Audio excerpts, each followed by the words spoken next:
Hello everyone, ಮತ್ತೊಮ್ಮೆ ಕ್ರೇಯಾನ್ ಸ್ಟ್ಯಾರೋಗೆ ಸ್ವಾಗತ. ಇವತ್ತಿನ ರೀಡಿಂಗ್ನಲ್ಲಿ ನಿಮ್ಮ ಬಗ್ಗೆ ಅವರ ಮನಸ್ಸಿನ ಮಾತುಗಳು ಏನಿವೆ ಆ ಒಂದು ಟಾಪಿಕ್ ತಗೊಂಡು ಇವತ್ತಿನ ರೀಡಿಂಗ್ ಶುರು ಮಾಡ್ತಾ ಇದ್ದೀನಿ. ಇದೊಂದು timeless general candle wax reading ಆಗಿರುತ್ತೆ, ಹಾಗೆ ಕಲೆಕ್ಟಿವ್ ಎನರ್ಜಿನಲ್ಲಿರುತ್ತೆ. ಯಾರ್ಯಾರು ನನಗೆ ಸಬ್ಸ್ಕ್ರೈಬ್ ಮಾಡ್ತಾ ಇದ್ದೀರಾ, ಕಮೆಂಟ್ಸ್ ಮಾಡ್ತಾ ಇದ್ದೀರಾ, ತುಂಬ ಧನ್ಯವಾದಗಳು. ಇದೊಂದು ಜನರಲ್ ರೀಡಿಂಗ್ ಆಗಿರೋದ್ರಿಂದ ನಿಮ್ಮ ಲೈಫಲ್ಲಿ ಹೆಚ್ಚಿನ ಕ್ಲಾರಿಟಿ ಬೇಕಿದ್ದರೆ ನೀವು ಪರ್ಸ್ನಲ್ ರೀಡಿಂಗ್ ತಗೋಬಹುದು. ಹಾಗೆ ನನ್ನ ಹಳೆ ವಿಡಿಯೋಗಳನ್ನ ಸಹ ನೋಡಬಹುದು. ಇದು ಟೈಮ್ಲೆಸ್ ಆಗಿರುತ್ತೆ, ನೀವು ಯಾವಾಗ ನೋಡಿದ್ರೂ ಅನ್ವಯಿಸುತ್ತೆ. ಈಗ ಇದಕ್ಕೆ ಏನು ಕಾರ್ಡ್ಸ್ ಬರುತ್ತೆ ಕ್ಯಾಂಡಲ್ ವ್ಯಾಕ್ಸ್ ರೀಡಿಂಗ್ ಮಾಡೋಕ್ಕೆ ಮುಂಚೆ ಸ್ವಲ್ಪ ಕಾರ್ಡ್ಸ್ ನೋಡೋಣ. 3 ಆಫ್ ಸಾರ್ಟ್ಸ್ ಬರ್ತದೆ, ಮತ್ತೊಂದು 9 ಆಫ್ ವ್ಯಾಂಡ್ಸ್, ಹಾಗೆ 4 ಆಫ್ ಕಪ್ಸ್ ಇದೆ. ಇಲ್ಲೊಂದು 6 of wands, 9 of cups, 10 of wands ಇದೆ. ಇಲ್ಲಿ ಕಿಂಗ್ ಆಫ್ ಕಪ್ಸ್ ಬರ್ತಾ ಇದೆ ಸೆಂಟರಲ್ಲಿ. ಇಮೋಷ್ನಲ್ ಆಗಿದ್ದಾರೆ, ಈ ಒಂದು ಸಾಫ್ಟ್ ನೇಚರ್ ವ್ಯಕ್ತಿ ಹಾಗನ್ನಿಸ್ತಾ ಇದೆ. ಈ ಟೈಮಲ್ಲಿ ಸ್ಪಿರಿಚುವಲ್ ಆಗಿದ್ದಾರೆ, ಯಾವುದೋ ಕಾಣದ ಶಕ್ತಿಯ ಮೊರೆ ಹೋಗಿದ್ದಾರೆ, ಸಹಾಯ ಕೇಳ್ತಾ ಇದ್ದಾರೆ. ಆ ಒಂದು ಎನರ್ಜಿ ಇಲ್ಲಿ ಬರ್ತಾ ಇದೆ.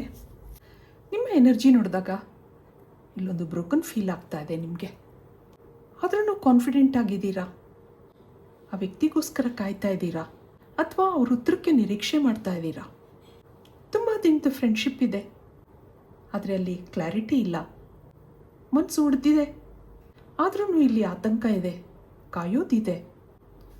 ಆ ವ್ಯಕ್ತಿ ಹಾಗಲ್ಲ, ಹಾಗೆ ನಿಮ್ಮ ಮನಸ್ಸು ಅನಿಸುತ್ತೆ. ತುಂಬ ನಂಬಿಕೆ ಇಟ್ಕೊಂಡಿದ್ದೀರಾ ಈ ವ್ಯಕ್ತಿ ಬಗ್ಗೆ. ಈಗಾಗ ಅವ್ರ ಸ್ವಭಾವದ ಬಗ್ಗೆ ಬೇಜಾರಿದೆ ನಿಮಗೆ. ಯಾಕೋ ನಿಮ್ಮನ್ನು ಅವಾಯ್ಡ್ ಮಾಡ್ತಾರೆ, ಯಾಕೋ ನಿಮ್ಮಿಂದ ದೂರ ಹೋಗ್ತಾ ಇದ್ದಾರೆ ಅಂತ ನಿಮ್ಗನ್ಸುತ್ತೆ.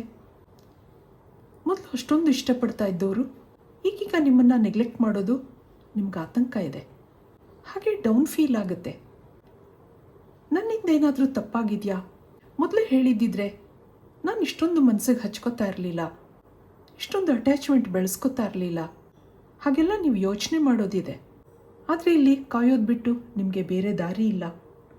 ಹಗಲು ರಾತ್ರಿ ಆ ವ್ಯಕ್ತಿ ಬಗ್ಗೆ ಯೋಚನೆ ಮಾಡ್ತೀರಾ, ಓವರ್ ಥಿಂಕಿಂಗ್ ಇದೆ.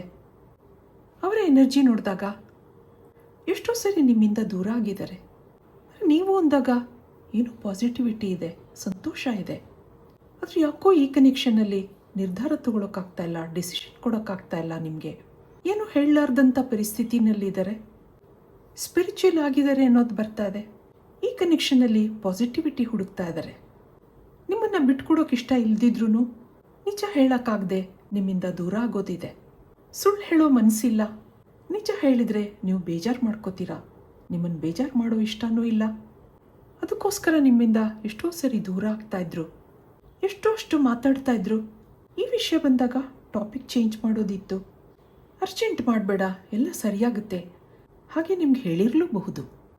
ಈ ಕನೆಕ್ಷನಲ್ಲಿ ಹೆವಿ ಎನರ್ಜಿ ಇದೆ, ಸರಾಗವಾಗಿ ಮುಂದುವರಿತಾ ಇಲ್ಲ. ನಿಮಗೇನೋ ಬರ್ಡನ್ ಇದೆ.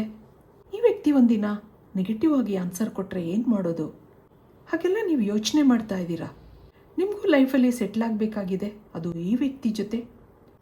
ಈ ನಡುವೆ ಅವರು ಏನೂ ಇಂಟ್ರೆಸ್ಟ್ ತೋರಿಸ್ತಾ ಇಲ್ದಿರೋದ್ರಿಂದ ನಿಮಗಿಲ್ಲಿ ಆಂಗ್ಸೈಟಿ ಇದೆ. ಕಾರಣದ ದೇವ್ರಿಗೆ ಬೇಡ್ಕೊಳ್ಳೋದಿದೆ. ಇದಕ್ಕೆ ಕ್ಯಾಂಡಲ್ ವ್ಯಾಕ್ಸ್ ರೀಡಿಂಗಿಂದ ಏನು ಬರುತ್ತೆ ನೋಡೋಣ. ಒಂದು ನಿಮಿಷ ನೀವು ನಂಬಿದ ದೇವ್ರನ್ನ ನೆನೆಸ್ಕೊಳ್ಳಿ, ಹಾಗೆ ನಿಮ್ಮ ಮನಸ್ಸಲ್ಲಿರೋ ವ್ಯಕ್ತಿನೂ ನೆನೆಸ್ಕೊಳ್ಳಿ. ಡಿವೈನ್ ಎನರ್ಜಿನಲ್ಲಿ ಕನೆಕ್ಟ್ ಆಗೋಕ್ಕೆ ಪ್ರಯತ್ನ ಮಾಡಿ. Spirit guides, universe, angels guide ಮಾಡಿ. ಒಂದಿನ ಎಲ್ಲ ಸರಿಯಾಗುತ್ತೆ, ಆ ಒಂದು ಕಾನ್ಫಿಡೆನ್ಸ್ ಇದೆ. ಸದ್ಯದಲ್ಲೇ ಈ ಮಿಸ್ಅಂಡರ್ಸ್ಟ್ಯಾಂಡಿಂಗ್ಸ್ಗಳು ದೂರ ಆಗುತ್ತೆ. ಹಾಗೆ ಅವರು ಯೋಚನೆ ಮಾಡ್ತಾ ಇದ್ದಾರೆ, ಮನಸ್ಸಲ್ಲಿ ಏನೋ ಪಾಸಿಟಿವ್ ಬೆಳಕಿದೆ. ಒಬ್ಬರೇ ಕೂತು ಮ್ಯೂಸಿಕ್ ಕೇಳಬೇಕು ಅನ್ನಿಸ್ತಾ ಇದೆ. ಆ ಹಾಡುಗಳಲ್ಲಿ ನಿಮ್ಮ ನೆನಪಿದೆ, ನಿಮ್ಮನ್ನು ವಿಜುವಲೈಸ್ ಮಾಡ್ಕೋತಾರೆ. ಆದರೆ ನಿಮಗೇನೂ ಉತ್ತರ ಕೊಡೋಕ್ಕೂ ಆಗ್ತಾ ಇಲ್ಲ, ಎಲ್ಲ ಶೂನ್ಯ ಅನ್ನಿಸ್ತಾ ಇದೆ. ನಿಮ್ಮ ಹಲೋ ವಾಯ್ಸ್ ಕೇಳಬೇಕು ಅಂತ ಅನ್ನಿಸ್ತಾ ಇದೆ.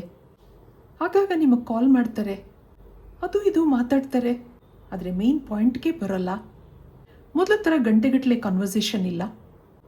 ಅವರು ಓವರ್ ಥಿಂಕಿಂಗ್ ಮಾಡ್ತಾ ಇದ್ದಾಗ ನೀವು ಅವ್ರಿಗೆ ಸಮಾಧಾನ ಹೇಳ್ತಾ ಇದ್ದಿದ್ದು, ಇಬ್ಬರು ಜಗಳ ಮಾಡ್ತಾ ಇದ್ದಿದ್ದು ನೆನಪಾಗ್ತಾ ಇದೆ.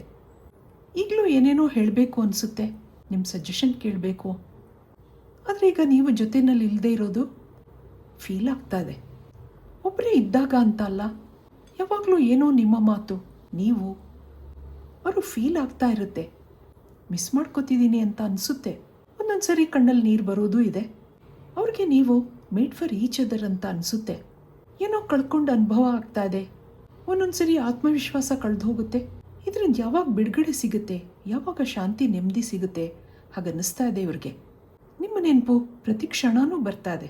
ಯಾವುದೋ ಕಾರಣಕ್ಕೆ ಈ ಸಂಬಂಧ ನಿಂತು ಹೋಗಿದೆ, ಅಥವಾ ಮೊದಲಿನ ಆತ್ಮೀಯತೆ ಇಲ್ಲ. ಈಗೀಗ ಬೇಗ ಸಿಟ್ಟು ಬರುತ್ತೆ. ನಿಮ್ಮ ಬಗ್ಗೆ ನಿಮ್ಮ ಫ್ರೆಂಡ್ಸ್ ಹತ್ರ ವಿಚಾರಿಸಿ ಕೆಲವು ವಿಷಯ ಕಲೆಕ್ಟ್ ಮಾಡಿದ್ದಾರೆ.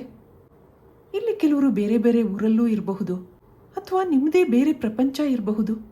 ಇಲ್ಲಿ ಇಬ್ಬರೂ ಇಮೋಷ್ನಲ್ ಆಗಿ ಕನೆಕ್ಟ್ ಆಗಿದ್ದೀರಾ.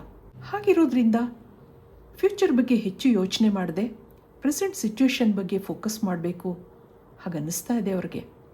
ಇದೊಂದು ಕಾಂಪ್ಲಿಕೇಟೆಡ್ ಹಾಗೆ ಬ್ಯೂಟಿಫುಲ್ ಕನೆಕ್ಷನ್ ಅನ್ನಿಸ್ತಾ ಇದೆ. ನಿಮ್ಮ ಜೊತೆ ಕಳೆದ ಸಮಯ ಪ್ರೆಷಸ್ ಅನ್ನಿಸ್ತಾ ಇದೆ. ಹಾಗೆ ನೀವೊಂದು ಐಡಿಯಲ್ ಪಾರ್ಟ್ನರ್ ಅನ್ನೋ ಫೀಲಿಂಗ್ಸ್ ಇದೆ. ನಿಮ್ಮ ಎನರ್ಜಿ, ನಿಮ್ಮ ನೆನಪು ಅವ್ರಿಗೆ ಇನ್ಸ್ಪಿರೇಷನ್ ಕೊಡುತ್ತೆ. ನಿಮ್ಮ ಜೊತೆ ಯಾವಾಗಲೂ ಇರಬೇಕು ಅನಿಸುತ್ತೆ. ಆದರೆ ಡೆಸ್ಟಿನಿನಲ್ಲಿ ಅಪ್ಸ್ ಆ್ಯಂಡ್ ಡೌನ್ಸ್ ಇರೋದ್ರಿಂದ ಇದು ಸಾಧ್ಯ ಆಗ್ತಾ ಇಲ್ಲ.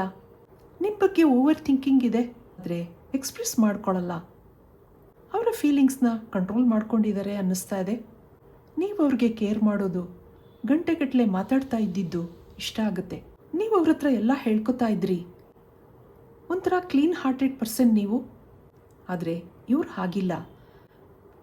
ಪ್ರಾಕ್ಟಿಕಲ್, ಎಷ್ಟು ಅಷ್ಟು ಮಾತು. ನೀವು ಇಷ್ಟ ಇದ್ರೂ ಏನು ಹೇಳ್ಕೊತಾ ಇಲ್ಲ. ಇದರಿಂದನೇ ನಿಮ್ಮಲ್ಲಿ ಮಿಸ್ಅಂಡರ್ಸ್ಟ್ಯಾಂಡಿಂಗ್ ಇರಬಹುದು ಅನ್ನಿಸ್ತಾ ಇದೆ. ಕೆಲವರು ಹಾಗೆ ತೆಂಗಿನಕಾಯಿ ಥರ ಒಳಗೆ ಸಾಫ್ಟ್ ಆಗಿದ್ರು ಮೇಲೆ ಹಾರ್ಡ್ ಆಗಿರ್ತಾರೆ. ಅವರಿಂದ ಭಾವನೆಗಳನ್ನ ಆಚೆ ಬರ್ಸೋದು ಸ್ವಲ್ಪ ಕಷ್ಟನೇ. ಆದರೆ ಅವ್ರ ಕಣ್ಣುಗಳಲ್ಲಿ, ಅವ್ರ ಸ್ವಭಾವದಲ್ಲಿ ನಿಮಗೆ ಅವರು ಇಷ್ಟಪಡ್ತಾ ಇದ್ದಾರೆ ಅನ್ನೋದು ಗೊತ್ತಿತ್ತು. ಈಗೀಗ ಈ ವ್ಯಕ್ತಿ ಸ್ವಭಾವನೇ ನಿಮ್ಗೆ ಅರ್ಥ ಆಗ್ತಾ ಇಲ್ಲ. ಮುಂದೆ ಏನಿದೆ ಅವರ ಮನಸ್ಸಿನ ಮಾತುಗಳು ನಿಮ್ಮ ಬಗ್ಗೆ ನೋಡೋಣ. ಇದಕ್ಕೆ ಇಲ್ಲಿಂದ ಏನು ಕಾರ್ಡ್ಸ್ ಬರುತ್ತೆ?